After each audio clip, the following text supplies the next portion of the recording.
গাজা উপত্যকা, যেখানে রাত দিন হামলা চালিয়ে ফিলিস্তিনিদের কবর রচনা করেছে ইসরায়েল, ধ্বংস করে দিয়েছে প্রতিটি স্থাপনা, মেতেছে হত্যাযজ্ঞে। উপত্যকার 2/3 অঞ্চলের দখল এখন নেতানিয়াহু সেনাদের হাতে। সীমান্তবর্তী এলাকাও দখলে নিয়েছে ইসরায়েলি সেনারা। পরিকল্পিতভাবে অবরোধ সৃষ্টি করে ত্রাণ সরবরাহ আটকে দিয়েছে তারা।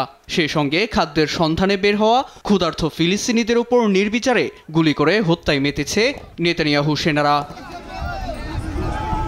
এর মধ্যেই গাজা, জর্ডান, লেবানন, সিরিয়া, মিশরের সিনাই উপদ্বীপ নিয়ে গ্রেটার ইসরায়েল প্রতিষ্ঠার আকাঙ্ক্ষা জানিয়েছেন নেতানিয়াহু।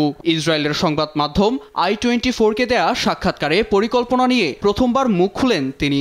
জানান, এ পরিকল্পনার সঙ্গে ঐতিহাসিক ও আধ্যাত্মিক সম্পর্ক রয়েছে, আর তার এই পরিকল্পনা মধ্যপ্রাচ্যকে অস্তিত্ব সংকটে ফেলবে বলে নিন্দা জানিয়েছে মুসলিম বিশ্ব।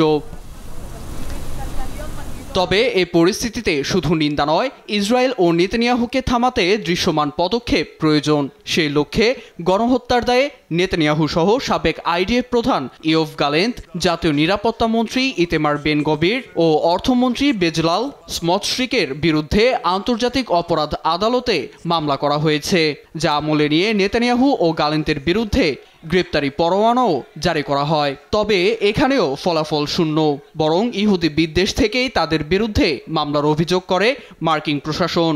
এমনকি আইসিসির 4 বিচারকের বিরুদ্ধে নিষেধাজ্ঞাও জারি করে যুক্তরাষ্ট্র। এ অবস্থায় ইসরায়েল ও নেতানিয়াহুর বর্বরতা থামানোর উপায় কি, সে প্রশ্ন ঘুরপাক খাচ্ছে বিশ্ববাসীর মনে। নীরব দাস, নিউজ ডেস্ক, দেশ টিভি।